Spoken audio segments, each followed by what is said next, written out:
Pada tahun 1961, sebuah eksperimen yang benar-benar pernah dilakukan, di mana ada 5 orang tahanan penjara dimasukin ke sebuah ruangan bawah tanah. Mereka ditantang untuk bertahan hidup dan tidak tidur selama 30 hari alias 1 bulan. Jika mereka bisa bertahan, mereka akan dibebaskan dari hukuman penjara yang mereka jalani. Mereka pun dibawa ke sebuah fasilitas rahasia dengan kepala tertutup. Semua makanan akan disediakan dan mereka harus bertahan di ruangan ini aja.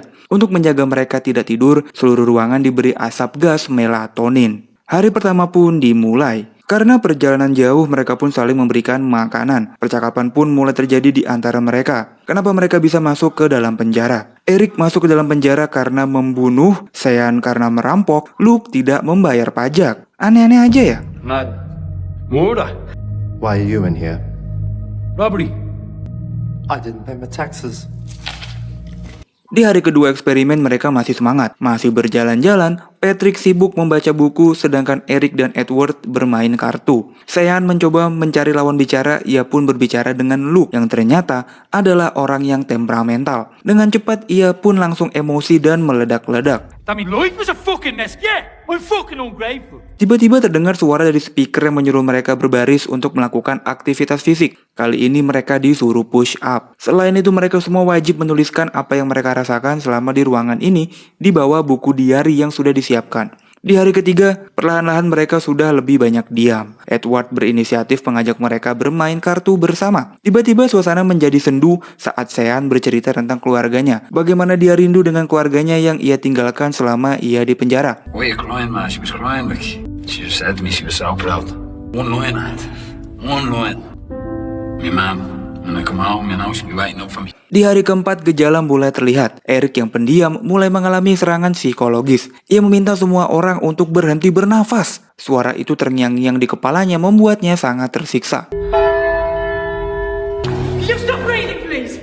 Just not so loud, please. Just stop breathing loud. Nobody's breathing loudly. Tiba-tiba Patrick batuk-batuk dan mengalami sesak di bagian dada, membuat mereka semua panik dan para peneliti pun masuk untuk menyelamatkan Patrick. Mereka disuruh menghadap tembok sambil ditodong senjata. Tapi di keesokan harinya Patrick kembali ke ruangan dengan badan segar, sehat walafiat. Hal ini membuat semua orang jadi heran. Hi. So, I've bad asthma.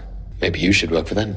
Cerita pun berlanjut di hari ke-8. Mereka semua sudah mulai pucat, keheningan mulai melanda di ruangan ini. Sampai Luke mengajak Sean untuk berbicara. Di sini Luke mengakui kalau dia masuk penjara karena membunuh, bukan karena tidak bayar pajak. I've killed people. So the taxes thing was bullshit.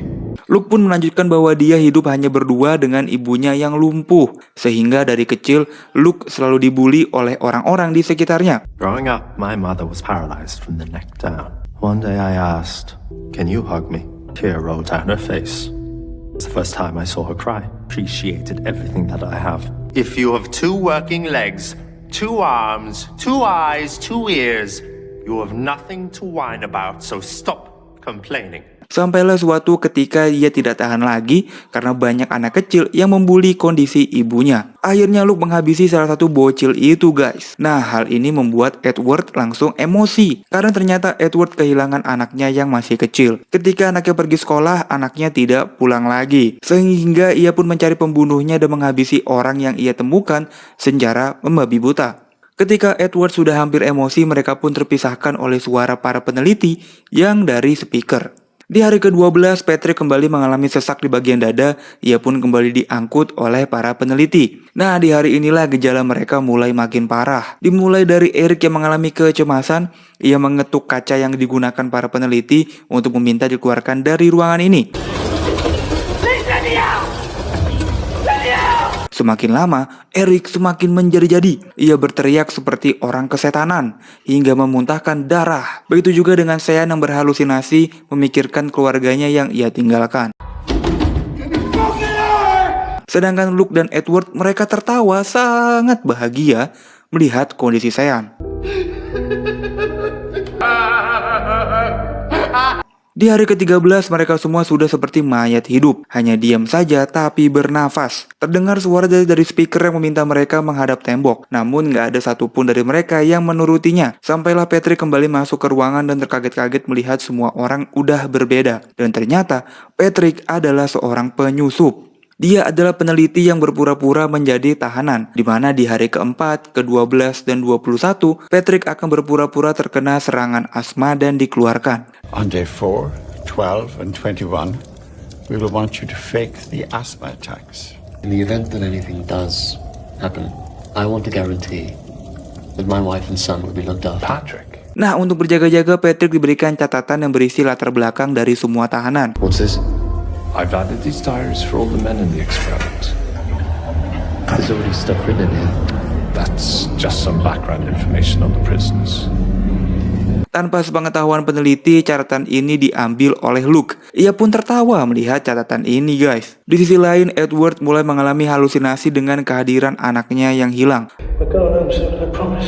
Apalagi Edward merasa kalau Luke lah yang membunuh anaknya. Ia langsung menghampiri Luke dan ingin menghabisinya. Tapi Luke bilang bahwa dia hanya memprovokasi Edward aja. Tentu bukan dia yang membunuh anaknya Edward. You killed her, my daughter. If you ever want to see your wife, Luke justru memberi buku catatan Patrick sehingga semua orang akhirnya tahu kalau Patrick adalah peneliti juga. tell us your little secret. One of the researchers. Listen, I took part in the experiment like you did. Patrick pun panik, akhirnya ia mengakui kalau dia bukanlah tahanan sungguhan. Tapi Edward nggak peduli, pikirannya udah terlanjur kacau. Ia pun nggak sengaja membuli ibunya Luke yang lumpuh. Nah, hal ini membuat Luke tidak terima. Ia pun kembali memprovokasi Edward dengan kembali menyebutkan ciri-ciri anaknya Edward. She is screaming for a daddy. Edward kali ini benar-benar hilang akal. Dia langsung menarik Luke dan memukulnya di depan kaca. Belum puas, Edward langsung mengambil tutup kloset dan menggeprak kepala Luke berkali-kali. Edward melakukan ini penuh dengan kepuasan. Tapi setelah itu, ia merasa bersalah. Ia menutup kaca yang digunakan para peneliti dengan darahnya Luke. Di ruangan penelitian semuanya jadi panik. Para peneliti hanya ingin menyelamatkan Patrick sehingga mereka mengeluarkan oksida nitrat yang berguna sebagai gas tidur. Pada hari ke-15, para peneliti kembali masuk ke ruangan dengan lampu yang dimatikan. Suasana menjadi sangat mencekam. Mereka semua tegang dan penasaran dengan apa yang terjadi di dalam ruangan ini. Sangat hening, mereka hanya bermodalkan senter. Di sana mereka melihat mayatnya Luke yang sudah tanpa kepala. Lalu mereka melihat Eric yang sudah tanpa baju ada di pojok ruangan, Sean yang duduk meringkuk, dan Patrick yang ketakutan di ujung. Tapi tiba-tiba, Eric sudah berada di depan mereka dengan tatapan yang sangat mengerikan. Eric langsung menyerang mereka semua, walaupun berhasil ditahan, tapi Eric sangat bahagia. Psikopat cuy.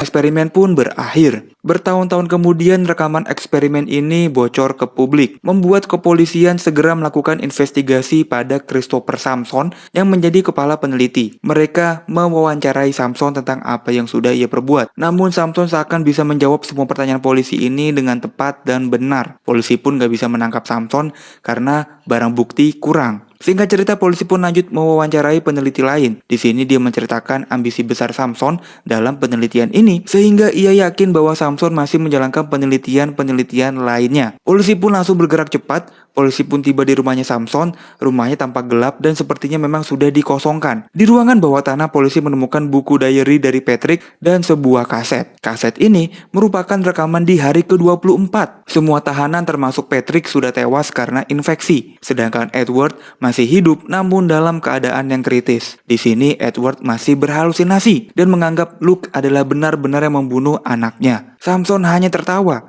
Dia merasa berhasil dalam melakukan eksperimen ini, di mana Samson adalah sang psikopat otak dari eksperimen ini. Dia terobsesi dengan percobaan gila yang udah dia lakukan pada para tahanan. Dan setelah polisi menyadari ini semua, Samson sudah hilang, pergi dan mengganti identitas. Itulah dia alur cerita film Sleep Experiment yang baru banget nih rilis di tahun 2022 ini. Gimana film ini menurut kalian? Tulis di kolom komentar ya. Like dan subscribe juga. Dadah.